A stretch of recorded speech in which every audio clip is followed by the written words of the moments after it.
साधना गायत्री साधना से शक्ति कोशों का उद्भव।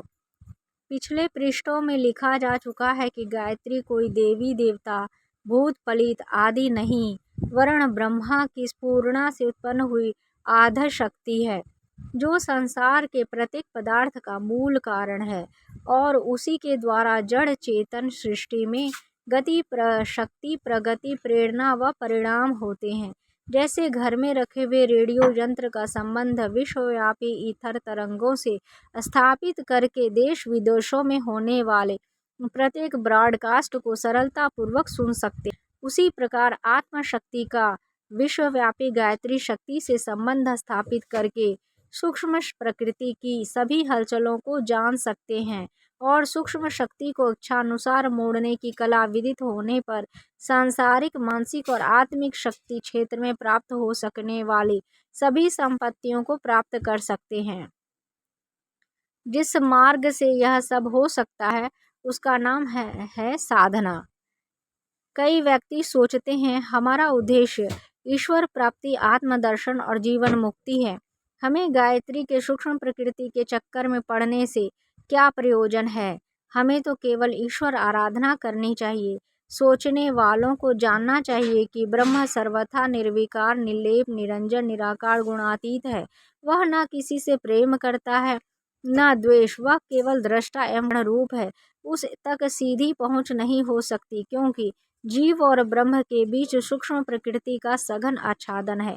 इस आच्छादन को पार करने के लिए प्रकृति के साधनों से ही कार्य करना पड़ता है। मन, बुद्धि, चित्त, अहंकार, कल्पना, ध्यान, सूक्ष्म शरीर, षड चक्र, इष्ट देव की ध्यान मूर्ति, भक्ति, भावना, उपासना, व्रत, अनुष्ठान, साधना, यह सभी तो माया निर्मित ही है। इन सब को छोड़कर ब्रह्म प्राप्ति किस प्रकार होनी संभव है।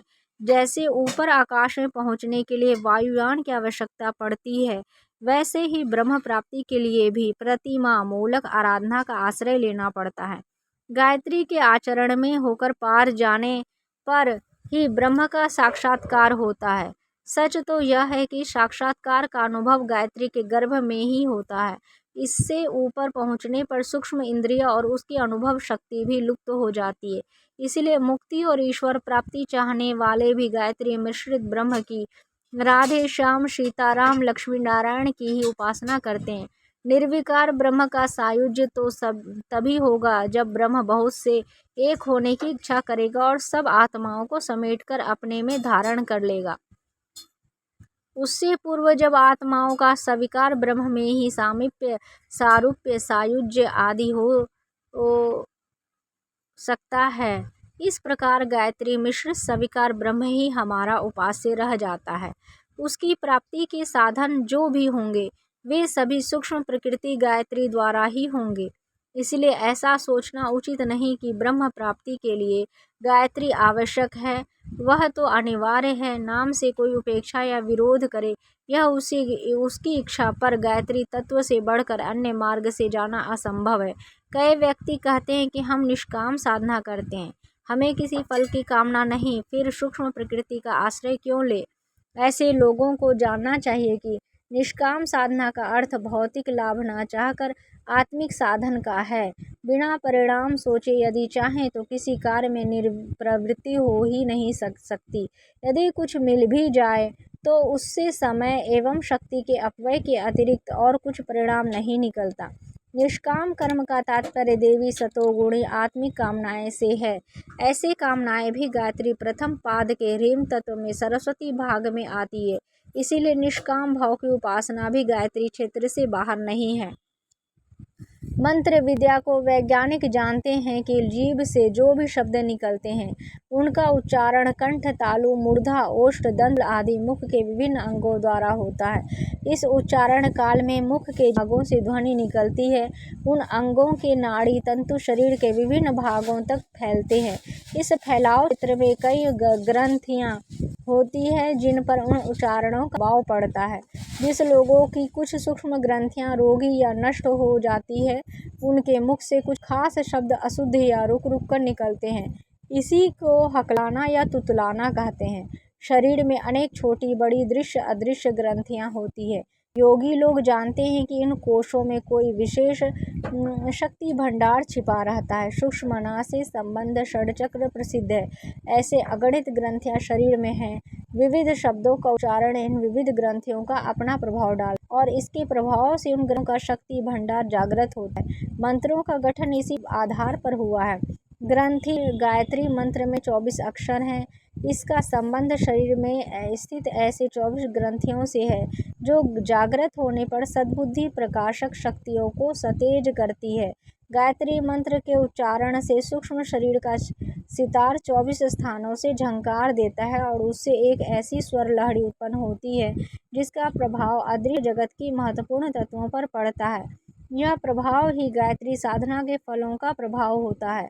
शब्दों का ध्वनि प्रवाह तुच्छ चीज नहीं है। शब्द विद्या के आचार्य जानते हैं कि शब्द से में कितनी शक्ति है और उसकी अज्ञात गतिविधि के द्वारा क्या क्या परिणाम उत्पन्न हो सकते हैं। शब्द को ब्रह्म कहा गया है। ब्रह्म की स्फुरणा कंपन उत्पन्न करती है। वह कंपन बड़ा ब्रह्म से टकराकर ओम ध्वनि के रूप में 7 बार ध्वनित होती है। जैसे घड़ी का लटकन घंटा पेंडुलम झूमता हुआ घड़ी में पुर्जों में चाल पैदा करता रहता है, इसी प्रकार वह ओमकार ध्वनि प्रवाह सृष्टि से चलाने वाली गति पैदा करता है। आगे चलकर वह उस प्रवाह में ही ह्रीम श्रीम क्लीम की 3 प्रधान सत रज तममयी धाराएं बहती है। तदोपरांत उसकी और भी शाखा प्रशाखाएं हो जाती है जो बीज मंत्र के नाम से पारी जाती है। यह ध्वनियाँ अपने अपने क्षेत्र में सृष्टि कार्य का संचालन करती है। इस प्रकार सृष्टि का संचालन कार्य शब्द तत्व द्वारा होता है। ऐसे तत्व को तुच्छ नहीं कहा जा सकता। गायत्री की शब्दावली ऐसे चुने हुए श्रृंखलाबद्ध शब्दों में बनाई गई है जो क्रम और गुंफन की विशेषता के कारण अपने ढंग का एक अद्भुत ही शक्ति प्रवाह उत्पन्न करती है। दीप राग गाने से बुझे हुए दीपक जल उठते हैं। मेघ मल्हार गाने से वर्षा होने लगती है। वेणुनाद सुनकर सर्प लहराने लगते हैं। मृग सुध बुध भूल जाते हैं। गायें अधिक दूध देने लगती है। कोयल की बोली सुनकर काम भाव जागृत हो जाते हैं। सैनिकों के कदम मिलाकर चलने की शब्द ध्वनि से लोहे के पुल तक गिर सकते हैं। इसलिए पुलों के पार करते समय सेना को कदम न मिलाकर चलने की हिदायत कर दी जाती है। अमेरिका के डॉक्टर हचिंसन ने विविध गति संगीत ध्वनियों से अनेक असाध्य और कष्ट साध्य रोगियों को अच्छा करने में सफलता और ख्याति प्राप्त की है। भारतवर्ष में तांत्रिक लोग थाली को घड़े पर रखकर एक विशेष गति से बजाते हैं और उस बाजे से सर्प बिच्छू आदि जहरीले जानवरों के काटे हुए कंठमाला विशेष वेल भूतोन्माद आदि की रोगी बहुत करके अच्छे हो जाते हैं। कारण यह है कि शब्दों के कंपन सूक्ष्म प्रकृति से अपनी जाति के अन्य परमाणुओं को लेकर ईथर का परिभ्रमण करते हुए जब अपने उद्गम केंद्र पर कुछ ही क्षणों में लौट आते हैं तो उसमें अपने प्रकार की एक विशेष विद्युत शक्ति भरी होती है और परिस्थिति के अनुसार उपयुक्त क्षेत्र पर उस शक्ति का एक विशिष्ट प्रभाव पड़ता है। मंत्रों द्वारा विलक्षण कार्य होने का भी यही कारण है। गायत्री मंत्र द्वारा भी इसी प्रकार शक्ति का आविर्भाव होता है। मंत्रोच्चारण में मुख के जो अंग क्रियाशील होते हैं, इन भागों में नाड़ी तंतु कुछ विशेष ग्रंथियों को गुदगुदाते हैं। उनमें स्फुरणा होने से एक वैदिक छंद का क्रमबद्ध यौगिक संगीत प्रवाह ईथर तत्व में फैलता है और अपनी कुछ क्षणों में होने वाले विश्व परिक्रमा के वापस आते आते एक स्वजातीय तत्वों का सेना साथ ले जाता है जो अभिष्ट उद्देश्य का पूर्ति में बड़ी सहायक होता है। शब्द संगीत के शक्तिमान कंपन का पंच भौतिक प्रवाह और आत्मशक्ति की सूक्ष्म शक्ति की प्रकृति की भावना साधना आराधना के आधार पर उत्पन्न किया गया संबंध है। यह दोनों कारण गायत्री शक्ति को ऐसा बलवान बनाते हैं जो साधकों के लिए देवी वरदान सिद्ध होते हैं। गायत्री मंत्र को और भी अधिक सूक्ष्म बनाने वाला कारण है साधक का श्रद्धा में विश्वास। श्रद्धा विश्वास से सभी मनोविज्ञानवेत्ता परिचित हैं। अपने पुस्तकों और लेखों में ऐसे असंख्य उदाहरण अनेकों बार दे चुके हैं जिनसे सिद्ध होता है कि केवल विश्वास के आधार पर लोग भय की वजह से अकारण काल के मुख में चले गए और विश्वास के कारण मृतप्राय लोगों ने नवजीवन प्राप्त किया।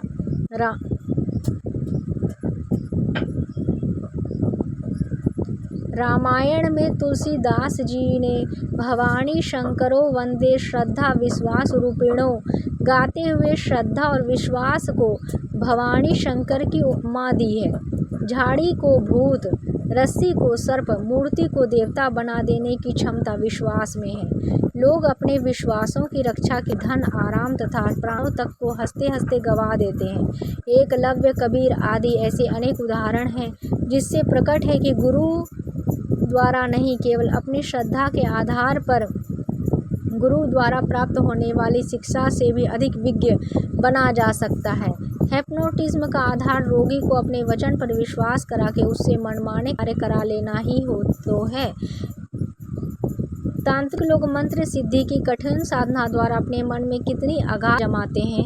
आमतौर पर जिसके मन में इस मंत्र के प्रति जितनी गहरी श्रद्धा जमी होती है, उस तांत्रिक का मंत्र भी उतना काम करता है। जिस मंत्र से श्रद्धालु तांत्रिक चमत्कारिक काम कर दिखाता है, उस मंत्र को अश्रद्धालु साधक चाहे 100 बार बके, कुछ लाभ नहीं होता।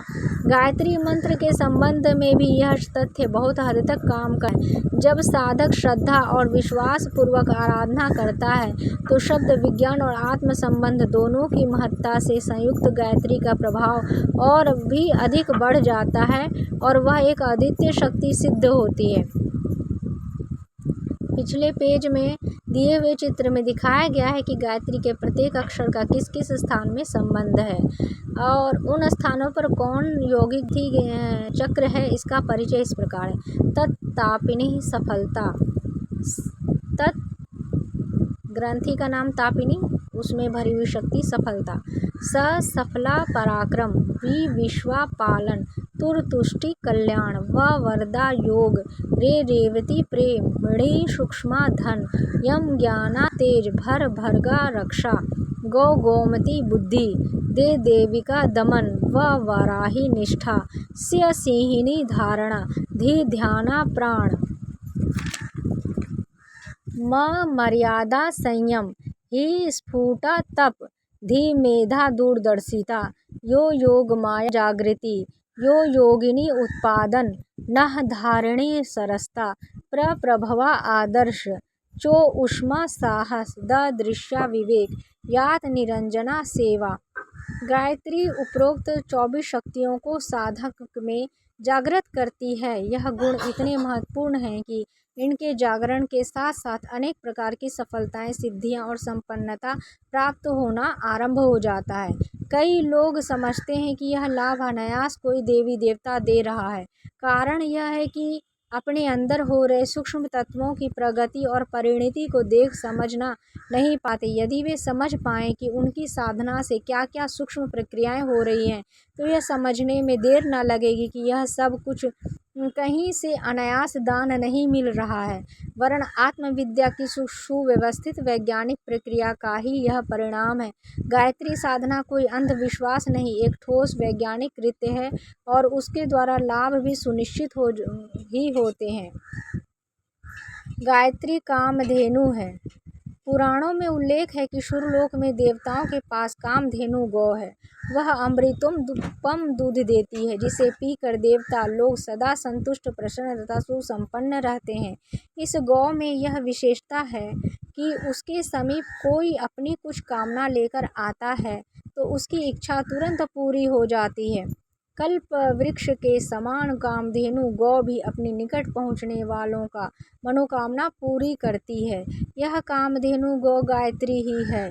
इस महाशक्ति की जो देवता दिव्य स्वभाव द्वारा उपासना करता है, आत्मा स्वतः आनंद स्वरूप है। आनंद मग्न रहना उसका प्रमुख गुण है। दुखों के हटते और मिटते ही वह अपना मूल स्वरूप में पहुँच जाता है। देवता स्वर्ग में सदा आनंदित रहते हैं। मनुष्य भी भूलोक में उसी प्रकार आनंदित रह सकता है यदि उसके कष्टों का निवारण हो जाए। गायत्री कामधेनु मनुष्य के सभी कष्टों का समाधान कर देती है। त्रिविध दुखों का निवारण। समस्त दुखों का कारण 3 है: अज्ञान, अशक्ति, अभाव। जो इन तीनों कारणों को जिस सीमा तक अपने से दूर करने में समर्थ होगा, वह उतना ही सुखी बन सकता है। आगे के जितनी भी बातें हैं मित्रों, वो हम नेक्स्ट वीडियो में देंगे, ठीक है। अब तक के लिए इतना ही। मिलते हैं हम नेक्स्ट वीडियो में। आप सबका हृदय की गहराई से बहुत बहुत धन्यवाद। गायत्री महाविज्ञान भाग 1, पेज नंबर है 7 से 10। पंडित श्री राम शर्मा आचार्य।